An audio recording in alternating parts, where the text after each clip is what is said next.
70 people, perhaps more than that, have now been killed by the tropical storm Ana, which has torn through Mozambique and then hit Malawi and Zimbabwe. It seems Mozambique's had the worst of the damage.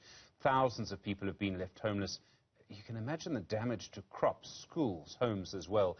Malene Kamp is the UNICEF Regional Chief of Communication for Eastern and Southern Africa. Malene, good afternoon to you and thank you for your time. How bad is the situation in Mozambique right now? Good afternoon, Stephen, and thank you so much for having us. You mentioned it before. I mean, we're hearing reports of dozens dead, many more injured, and we're knowing that maybe hundreds of thousands of people are affected. And it is, as you say, it was Madagascar hit first. It went into Mozambique, into Malawi, and to a lesser extent into Zimbabwe. The damage is quite extensive, but we don't know the full extent of it at this point. It came with strong winds, a lot of rain. We're hearing bridges washed away, schools affected, homes, people seeking shelter right now. But also, as you mentioned, crop and cattle have been washed away, and that, of course, will impact especially children in terms of nutrition and how they fare.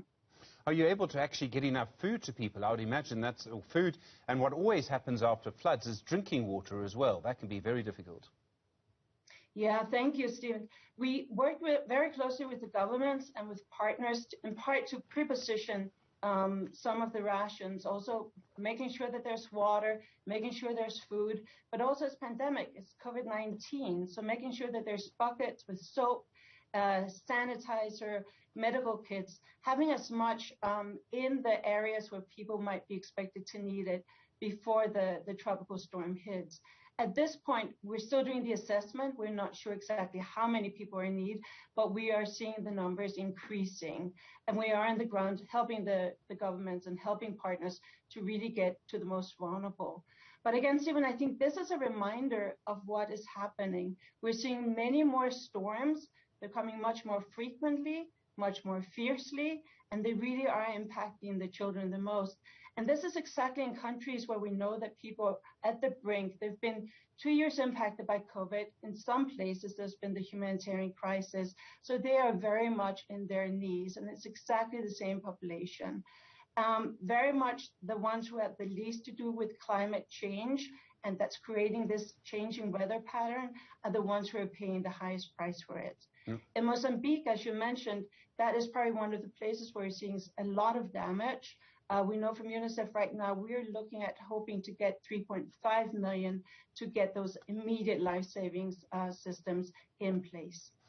You talk about climate change. I'm going to come back to that in a moment. But for some of the remote areas, I mean, often what we've seen in the past, especially in Mozambique and floods there, is it's very difficult to get aid there. In the end, you usually need helicopters or some kind of aircraft. Yeah, I think at this point, that's exactly right. But we will be working with governments, we'll be working with partners to making sure that we reach the others. We're hearing reports about bridges being washed out. We're seeing the images of cars overturned, roads upended. It is a reminder of how much damage the storms, and this is not a cyclone, it's a storm, but how much damage it can really inflict, especially on the most vulnerable. And then we're hearing these troubling reports that there might be another storm brewing, and this is only the beginning of the season. We're still going through the rainy season where we could expect much more damage. This has short-term damage, so you need to get food, you need to get drinking water, people need shelter. There's long-term damage too. If schools are damaged, that means that maybe for an academic year, especially after COVID-19, that particular education crisis, children in Mozambique may not get the education they need. They may not also be able to get the food they need 6 months from now because of what happens to crops.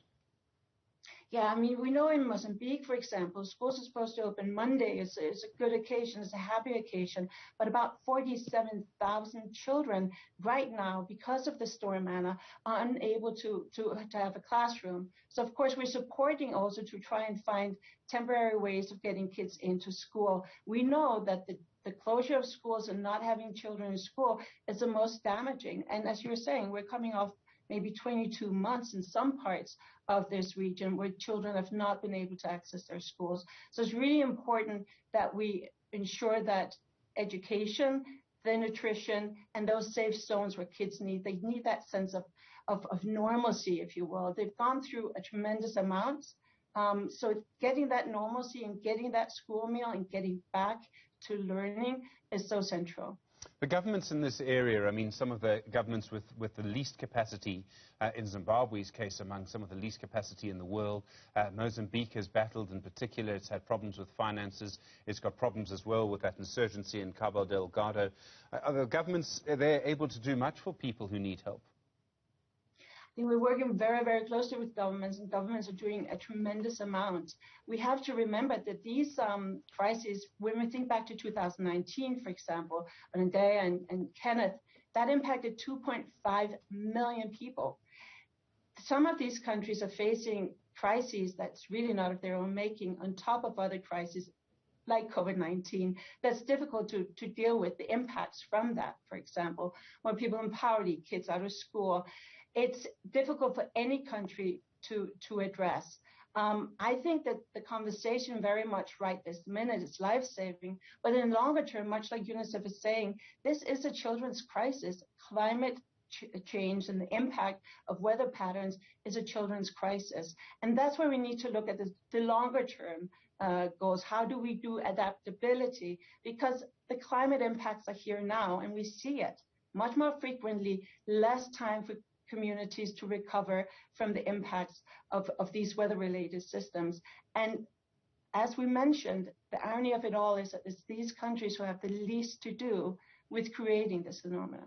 I've seen plenty of climate change models that do point to that. Southern Africa is going to have it worse than anyone else at the moment. What can ordinary people do to help? I mean, there's some organizations people can donate money to, but Malene, I don't need to tell you this. So many people, even in the middle classes, are poorer than they were 2 years ago.